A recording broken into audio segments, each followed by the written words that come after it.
ஒரு அம்மாவும் பையனும் வீட்டை பூட்டிட்டு சாவிய வண்டியோட கூடையில போட்டுட்டு கடை வீதிக்கு போறாங்க. குண்டும் குழியுமா இருக்கிற சாலை அது. சாவி வண்டியில இருந்து எகிரி ரோட்ல விழுந்துடுது.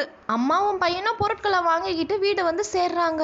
சாவியை தேடுறாங்க, வண்டியில சாவி இல்ல. ரொம்ப நேரம் தேடியும் சாவி கிடைக்கல. அதனால பூட்டை உடைக்கலான்னு முடிவு செய்து சுத்தியல் வச்சு அடிக்கிறாங்க. எவ்வளோ அடிச்சாலும் பூட்டு உடைய மாட்டேங்குது.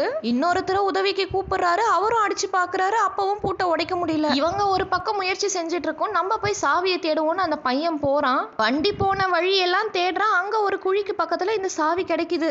சாவியை கொண்டு வந்து பூட்டை திறந்துடுறாங்க. வீட்டுக்குள்ள வந்து அந்த அம்மா யோசிச்சு பாக்குறாங்க, எல்லா விஷயங்களையும் வெறும் பலத்தை மட்டுமே வச்சு சாதிச்சிட முடியாதுன்றதுக்கு இது ஒரு எடுத்துக்காட்டா நினைக்கிறாங்க. எவ்வளோ பலம் இருந்தோ ஒரு சுத்தியலால திறக்க முடியாத ஒரு பூட்டை ஒரு சின்ன சாவி வந்து திறந்துடுது. சில பிரச்சனைகளுக்கெல்லாம் நம்ம பலத்தை வச்சு போராடுறதை விட இந்த சாவி மாதிரி தீர்வு என்னன்றது தெரிஞ்சு சரி செய்யணும்னு அந்த அம்மா யோசிக்கிறாங்க.